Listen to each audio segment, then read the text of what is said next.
In this section, we move away from the general intuition that we saw in earlier sections in regards to limits, where we were just plugging in some numbers and seeing what was happening.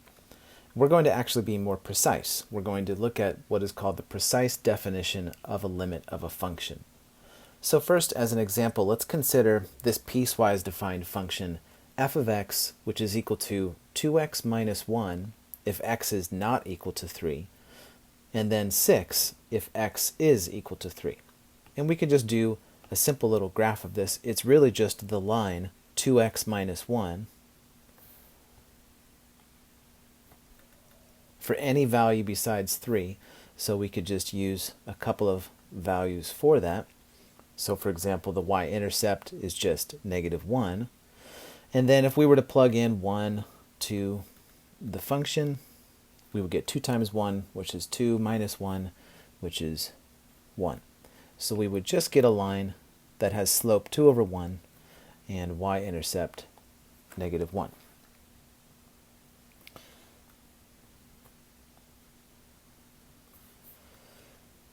So this would be the graph if it wasn't just for this piece right here. So our piecewise defined function says that at the point when x is equal to 3, we actually have something else happening. We have a hole on that line. And really the value that we get out of our function is that it's equal to 6.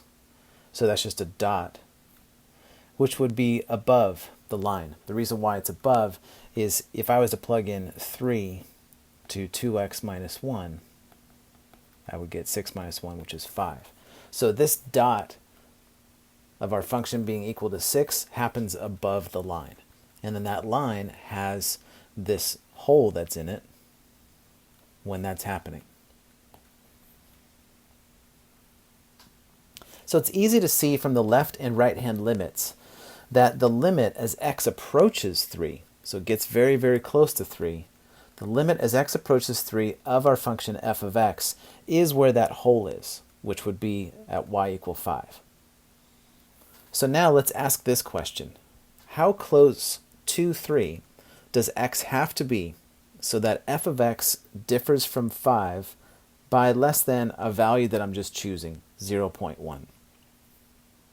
So this is saying, how close do I have to get to 3 as far as an x value so that my function is really close to 5, and it's so close that it only differs from 5 by less than a tenth, 0.1. What we can do to figure this out is to use absolute value. Absolute value can be used to define distance. So the distance from x to 3, that phrase right there, can actually be written as the absolute value of x minus 3. And then in a similar way, the distance from f of x to 5 can just be written as the absolute value of f of x minus 5.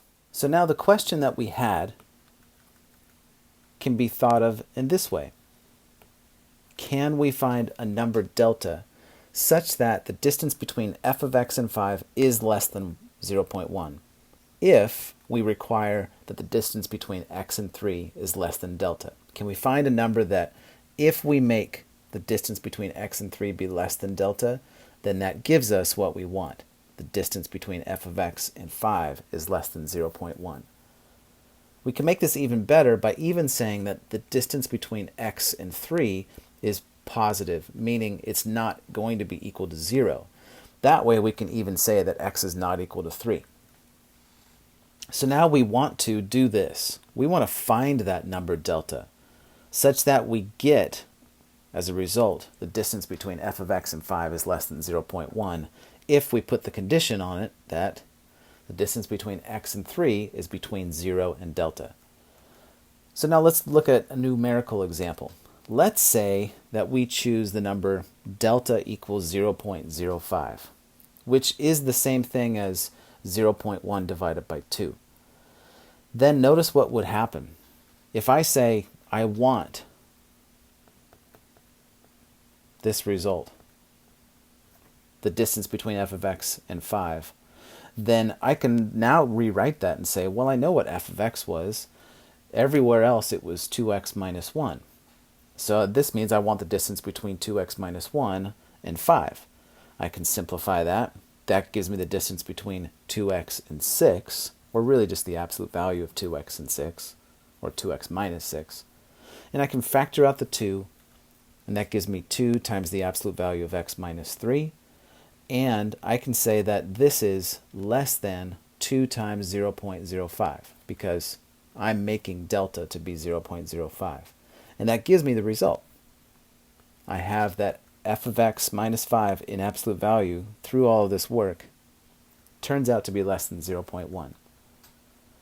So if x is within a distance of 0.05 from 3, which really just means the absolute value of x minus 3 is less than 0.05, then f of x will be within a distance of 0.1 from 5, which means the absolute value of f of x minus 5 is less than 0.1. So the question from all of this really is now, how am I getting these numbers for delta 0.05 and for this value 0.1? I was just choosing these out of the air to try to think about it, just as an example to lead us to where we want to go. We can also keep doing this for smaller and smaller numbers. Anything that we want to choose that we would like the distance between f of x and 5 to be less than. And by similar reasoning, we can bring the difference between those two, f of x and 5, below any positive number. So what we can then write in notation, if we write epsilon, that's what this symbol is, epsilon. If we write epsilon for an arbitrary positive number, then we can find that the absolute value of f of x minus 5 is less than epsilon, meaning the distance between f of x and 5 is less than epsilon if we put a requirement on, in this example that we were looking at, that the distance between x and 3 is positive, it's greater than 0, and it's also less than delta, which would be equal to epsilon divided by 2, because that's essentially what we found with this one example. If epsilon was 0.1, then delta was epsilon divided by 2. And that gave us the result that we wanted. So now from that example, let's look at the definition for the precise definition of a limit, and then now use that to essentially solve a new problem. So the precise definition of a limit is, let f be a function defined on some open interval that contains the number a, except possibly at a itself. Then we say the limit of f of x as x approaches a is L, and we write that notationally as the limit as x approaches a of f of x is equal to L. This notation is just the same thing as this phrase. We are able to write that if for every number epsilon greater than 0, there is a number delta greater than 0, such that if I require that the absolute value of x minus a is between 0 and delta, then I get as a result the distance between f of x and the limit, capital L, is less than epsilon. Using interval notation instead of inequalities, we can also say that the limit as x approaches a of f of x equals L means that for every epsilon greater than 0, we can find delta greater than 0, such that if x lies in the open interval a minus delta to a plus delta, and x is not equal to a, then f of x lies in the open interval L minus epsilon to L plus epsilon. There are some graphical interpretations of these statements in your textbook on pages 110 to 111, but I want to look at an example and our own graph so we can see how this works. So for this example, let's use a graph to find a number delta such that if x minus pi over 4 in absolute value is less than delta, then the absolute value of tangent x minus 1 is less than 0.2. So first of all, I just want to associate this example with what was given in the definition. 0.2, that's epsilon.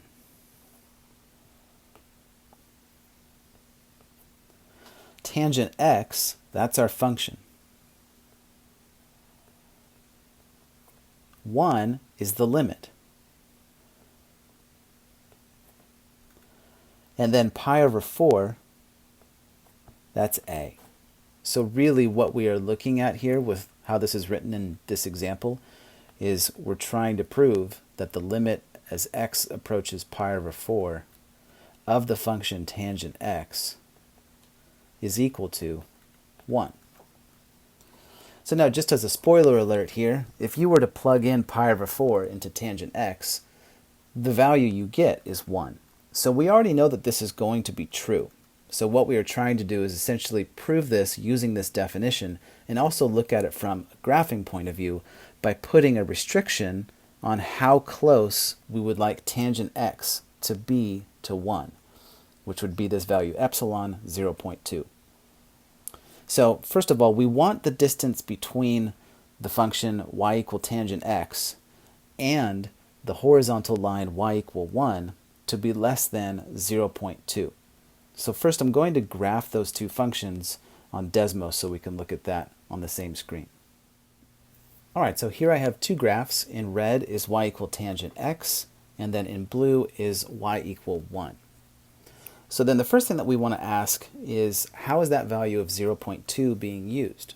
Remember, what this means is the distance between our tangent function and 1.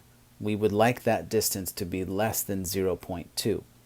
So that means I can go up as high as 1 plus 0.2, which would just be the horizontal line y equal 1.2, and I can go down as low as y equal 0.8, which is just 1 minus 0.2.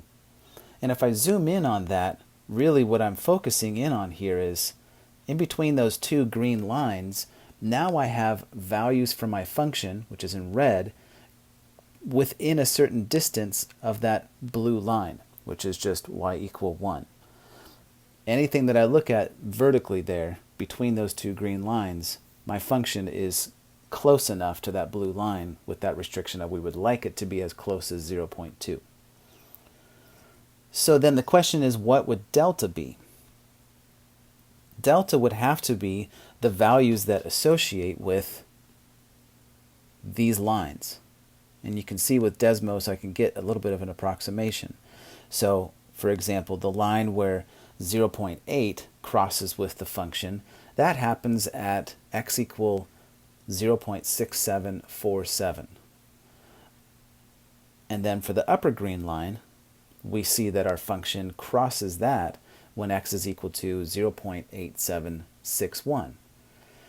So then the question is, how close do we need to be to pi over 4, which was the value that we were concerned about? We just have to think of how these x values relate to pi over 4. So we're going to copy these x values down and then go back to our notes so we can actually figure out what that's going to be. So again, for when y was equal to 0.8, we have that x is 0.6747.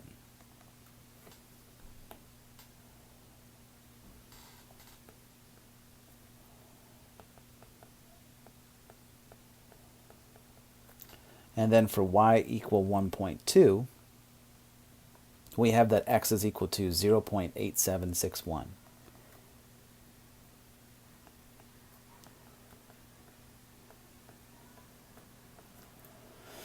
So that gives us essentially the boundaries for the x values. So then now we can ask, how close do we need to be to x equal pi over 4 so that our graph of y equal tangent x stays between those two horizontal lines? And so now we can use a little bit of an idea with these x values that we got here.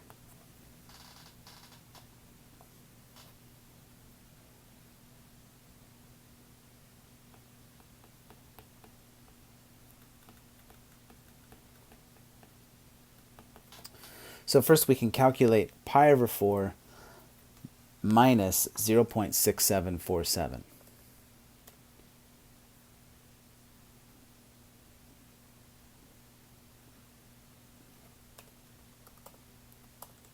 And we get that that's, I'm going to just round this to 0.111. So that's the distance from pi over 4 to the left end point. Now to find the other one, I need to take 0.8761 and subtract pi over 4.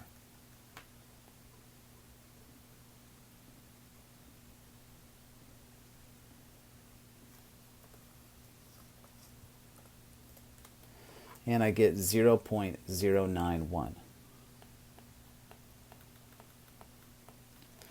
What this is giving me is essentially values as considerations for delta, because notice what I'm doing here. I'm taking an x value and I'm subtracting pi over 4, or I'm taking pi over 4 and subtracting an x value. Either way, I'm finding a distance between two numbers.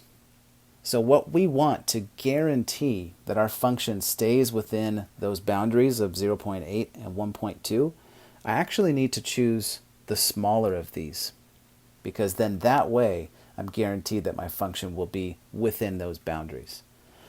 So our value for delta, we could just choose, is 0.091. As long as the distance between x and pi over 4 is less than that, which notice when I say that, that counts for both of these. If it's less than 0.091, then it's also less than 0.111. So that's why we choose the smaller of those two. If that is true, then we get that our function, tangent x minus 1, is less than 0.2. So now this doesn't prove that the limit of tangent x as x approaches pi over 4 is equal to 1. We'd actually have to do that for every possible value of epsilon that we can consider. But for some functions, we can actually do a general proof. It would be very difficult to do that with tangent x, but in this next example, we have one where we can actually do this without drawing a graph at all. So for this example, prove that the limit as x approaches negative 1.5 of the function 9 minus 4x squared divided by 3 plus 2x is equal to 6. So first, let's work on guessing an appropriate amount or value for delta. We need the limit as x approaches negative 1.5. So first of all, we can write that we are going to need something that satisfies this. 0 is less than the absolute value of x minus negative 1.5 is less than delta. Or really, we can write that as 0 less than the absolute value of x plus 1.5 is less than delta. We need some value for delta that if we say this, then what we get is that the absolute value of our function, 9 minus 4x squared divided by 3 plus 2x, minus our limit is less than epsilon, for any value epsilon that we choose. So to figure out what that delta needs to be related to this epsilon, meaning whatever I choose for epsilon, I can then know a value of delta that guarantees that I'll get this to work. What we're actually going to do is go backward. We're going to start with what we would like as the conclusion, this. So I'm going to simplify that, and really just simplify that expression that I have in there. And you might be able to notice that if you factor the numerator, we'll be able to do this. So the absolute value of 9 minus 4x squared divided by 3 plus 2x minus 6 is the same thing as the absolute value of 3 minus 2x times 3 plus 2x divided by 3 plus 2x minus 6. I'll be able to cancel out those 3 plus 2x terms, and then this gives me the absolute value of 3 minus 2x minus 6, which is the same thing as the absolute value of negative 2x plus 3, which I can factor out a negative 2, but the absolute value of negative 2 is 2. What this gives me is 2 times the absolute value of x plus, and notice what we get, 1.5, which is what is related in our delta inequality. So if we need this to be less than epsilon, then that means that we need the absolute value of x plus 1.5 to be less than epsilon divided by 2, which that now tells us what delta should be. So it comes out from the conclusion. All of these proofs of proving that this limit is true already starts with the fact that the limit is true. So this will work out. And any example that you'd actually have to do like this, we can only really do things that involve linear equations because other functions would just be too difficult to work with. So we're going to choose delta equal to epsilon over 2. So then the way that the proof is written is just this. If we're given any epsilon greater than 0, then we're going to choose delta equal to epsilon divided by 2, which is based off of this work that we just showed ourselves. So then what this means is if 0 is less than the absolute value of x plus 1.5 is less than delta, if that, then the absolute value of our function minus 6, which is equal to all this work that we just pointed out, that's going to be less than epsilon. So using the formal definition of a limit, we have just proved that the limit as x approaches negative 1.5 of the function 9 minus 4x squared divided by 3 plus 2x is equal to 6. And really the proof is in this work that I just wrote above these statements that I made. So then to end this section, there are also formal definitions for right-hand and left-hand limits, similar to what we saw in this section. A lot of the limits that we will see, though, involve proofs that are a much higher level than where we are in this class. And there's also a similar definition for infinite limits, which you can find at the top of page 112, but we're just going to look at an example of that. This comes from a problem in the book number 42 on page 114, where it says the limit as x approaches negative 3 of 1 divided by x plus 3 to the 4th power is equal to infinity. If you remember from previous sections, if I was to plug in negative 3 into this rational function, I would get a 0 in the denominator, which makes the whole fraction become infinity. So we already know that this is true. This is an infinite limit. So the definition of an infinite limit interprets this statement, essentially proving that this is true, into we want to find a number delta such that if 0 is less than the absolute value of x plus 3 is less than delta, then we get that 1 divided by x plus 3 to the 4th power is greater than m, where m is any positive number.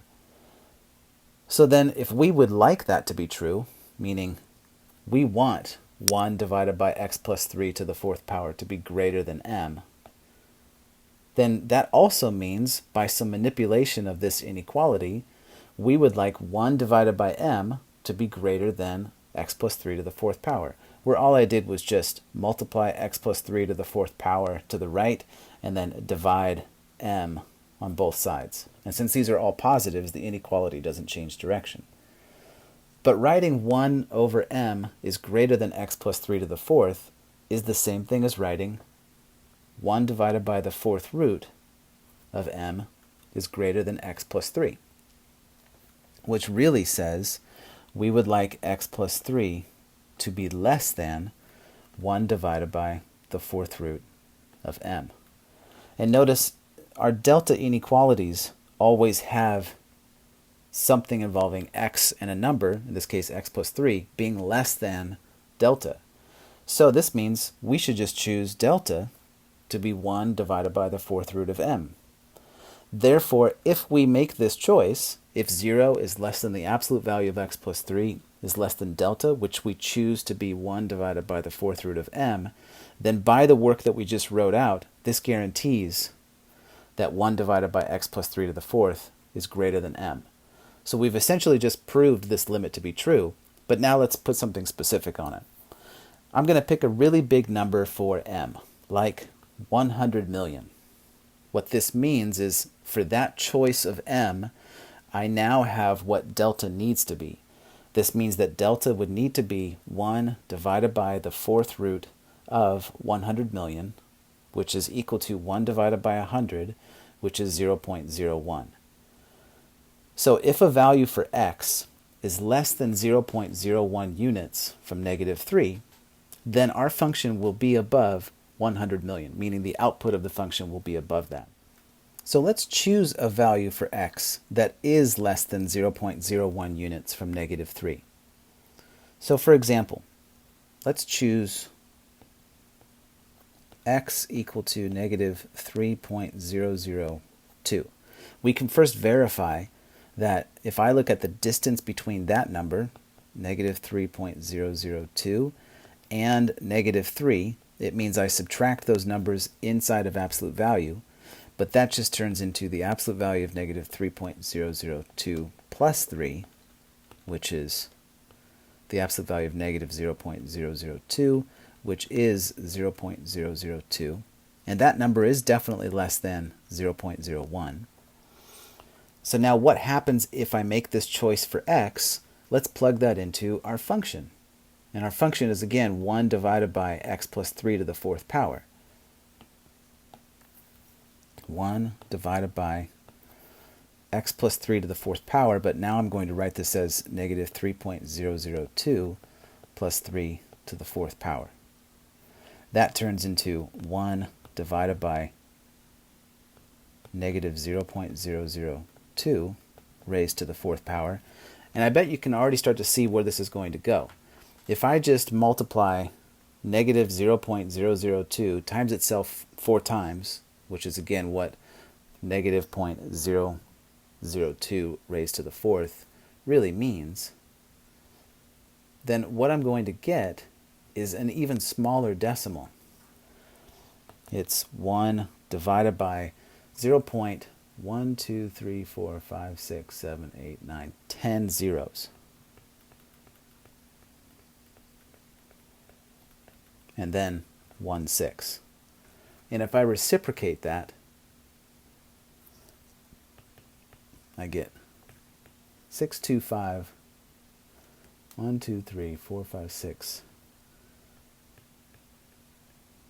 7, 8 zeros, which is much larger than 100 million.